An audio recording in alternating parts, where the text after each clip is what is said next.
Nissan's smallest sedan, the Sentra, is all new for 2026. Now, when I say all new, let's level set a little bit. This is more of an evolution and less of a revolution, especially when it comes to the exterior.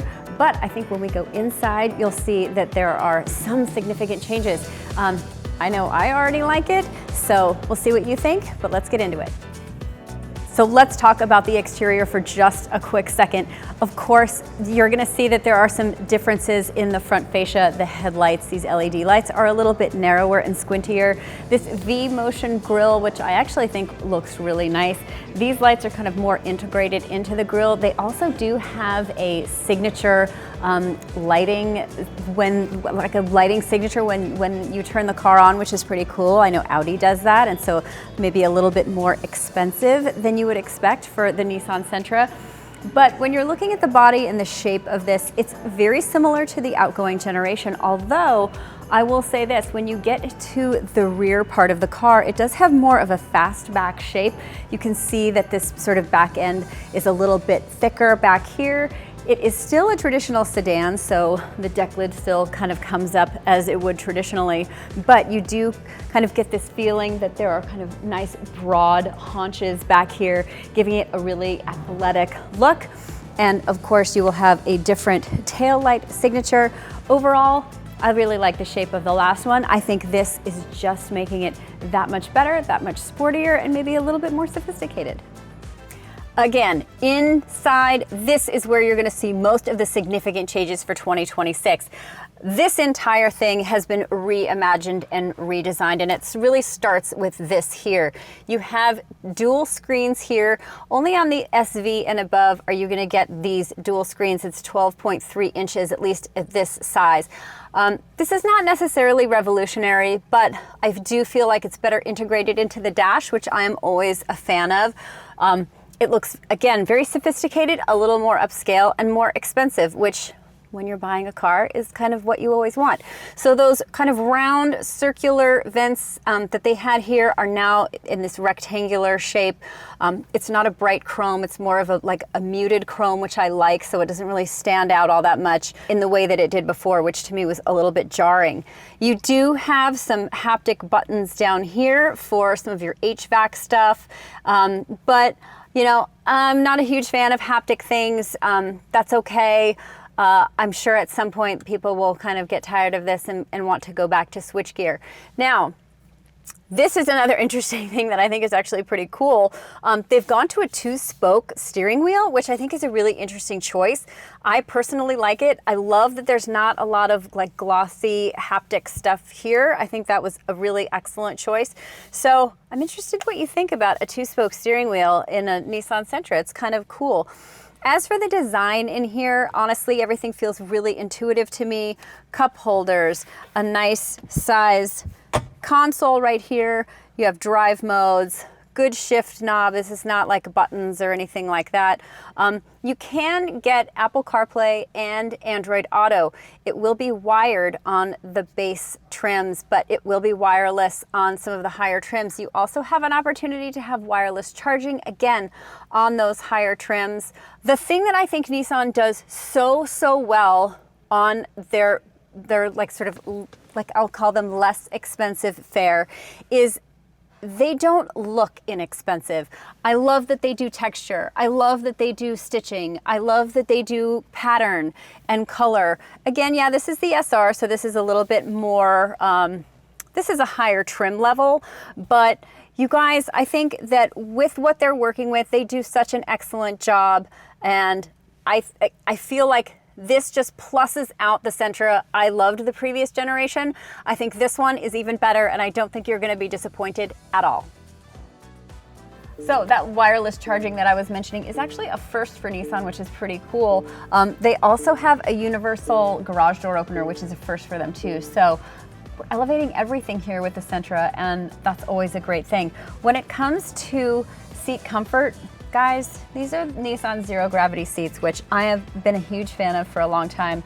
I think these are some of the best in the business. I don't care what segment you're in. I love them. I think they're comfortable. So you try them out and see what they're like for your body type. As far as room, obviously I'm 5'4". I'm really comfortable here. I have plenty of headroom here, but let's go into the back behind my ideal seating position and see what it looks like. And yeah, as expected, it's pretty cavernous. Lots of leg room here. The seat is contoured really nicely here too. So if you have longer legs and actual knees, that there's really somewhere to go. Even with this kind of sloping roof, a little fastback design, I have a long torso and I still have a lot of room. And then, so this is more like a Mike Danger seating position. If I squeeze in here, I'm still really comfortable. I can put my feet under the seat. I have all of this room still. So again, for a compact sedan, you're still gonna be very comfortable. And these seats back here, these kind of feel like the zero gravities as well. Comfort plus, guys. I did say that they've gone to kind of this fastback design, but the deck lid still opens like a traditional sedan, which is fine. What they have done is they've widened this opening here a little bit, so it'll be a little bit easier for you to get bigger things out of. And honestly, you have such a low load-in floor that getting things in and out, groceries, luggage, golf bags, if you have those, is still gonna be really easy for you. I don't have exact numbers on cargo space, but not 100% sure that dimensions have changed all that much. We don't have final numbers on those either, but still plenty of utility, even though it's a sedan. Nissan's Pro Pilot Assist, that is their suite of safety features, is now also available on the Sentra. Lots of firsts here, and that will come with an adaptive cruise control as well as blind spot intervention. That's another first for the Nissan Sentra. So again, I keep saying it, everything is just getting more and better and more upscale, and we love more good tech.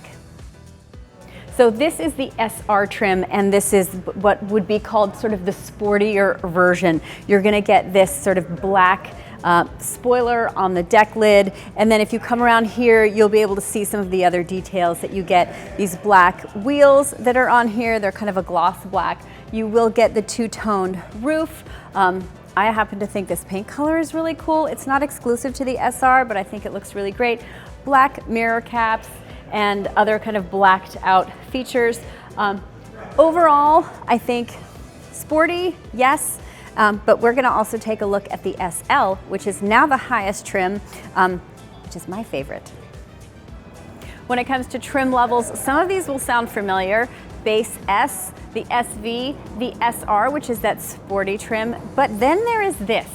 This is the SL. This is the highest trim level, and guys, I really like this one. First thing is this paint, I think is absolutely beautiful. It's a metallic, almost like kind of a grayish green. I think it's absolutely spectacular, but it's the inside that has just kind of blown my mind. So let's go inside. I think this is absolutely spectacular, and I don't care if it's a Nissan Sentra or an anything else. I really love how this looks. I think that the blue, I think, is absolutely spectacular. I love these seats. They are not leather, so they're a synthetic leather, but the quilting on them is really beautiful. The blue accents and the stitching is really lovely. When you do get up to the SL trim, you're gonna get this sunroof. You will have dual zone climate controls.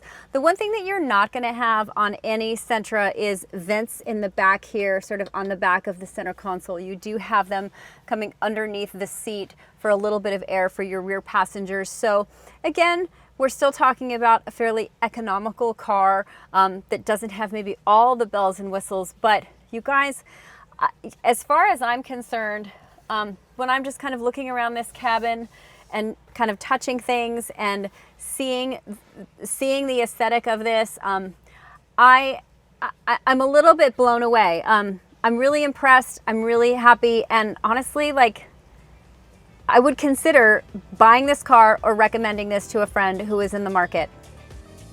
A more detailed look at the 2026 Sentra trim walk looks a little bit like this.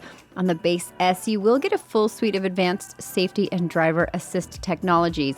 You'll get that 12.3-inch digital display, but only a 7-inch driver instrument panel. You do get Apple CarPlay and Android Auto, but again, it's wired. You also get intelligent cruise control and full LED headlamps. If you move up to the SV, then you get those dual 12.3-inch displays, wireless Apple CarPlay and Android Auto, some selectable drive modes, intelligent key, and 16-inch alloy wheels. That SR, the racy version, gets 18-inch alloy wheels, a unique front fascia, rear bumper, and black side sills. You get sport cloth seats with accent stitching that look fantastic, as well as Nissan Connect services and wireless charging. That SL top-of-the-line trim comes with 17-inch alloy wheels, a moonroof, an intelligent surround view monitor, Pro Pilot Assist, those quilted tailor-fit synthetic leather seats, and a Bose premium audio system with 8 speakers. Powering the Nissan Sentra is a 2-liter inline 4-cylinder engine. Not mind-blowing with its 149 horsepower and 146 pound-feet of torque. We can't have a V6 or amazing power and everything, and that's totally fine for what this is. It is mated to a CVT, but you know what? It was in the previous generation too, and I actually really enjoyed driving that car. The CVTs have gotten so much better, much more advanced. They don't sound as drony as they used to, so I'm not even going to make a comment about any of that stuff until I actually get to drive this. As for other things that are dynamically different, it gets a 6% sort of stiffness in the unibody construction and the architecture. Small little adjustments that have been made. They did tell us that it's been a little bit retuned as far as everything goes. There are drive modes now that will change not only throttle response and the shifting, but also it will change the steering mapping. So a couple of more things to look out for dynamically, and we will be able to comment on that when I actually get behind the wheel. The compact sedan segment is not massive, but the cars that are in it are formidable. You're talking about the Honda Civic, the Toyota Corolla, the Mazda 3, and the Kia K4, as well as the Hyundai Elantra. That's a pretty solid group to look at when you're talking about competitors. You may not be aware of this, but about 80% of you who are watching this right now are not subscribed to the Kelley Blue Book YouTube channel. I think that is just absolutely crazy. So go ahead and hit that button to subscribe, and if you are in the market for a Sentra or any other Nissan or actually any other vehicle, you can click that link above, and Kelley Blue Book can always help you find a fair purchase price on whatever car you're looking for. The 2026 Nissan Sentra will go on sale later this year. Now, there are a couple of numbers that I don't yet have. Pricing is one of them. EPA estimates is another one. Those will come closer to the on sale date. But again, a little bit more evolution than revolution, and you guys, I honestly don't think they needed to. This already was a good car. They were already working with a lot of really great stuff, and you know what? If it's not broke, don't fix it. I think they've done nice upgrades to the exterior. The interior, to me, is really impressive, but most impressive is on this segment, some of the tech that you can get now in this vehicle is really impressive. Obviously, there's going to be a lot more to watch when we get to drive it, but stay tuned here for all the details. They're coming.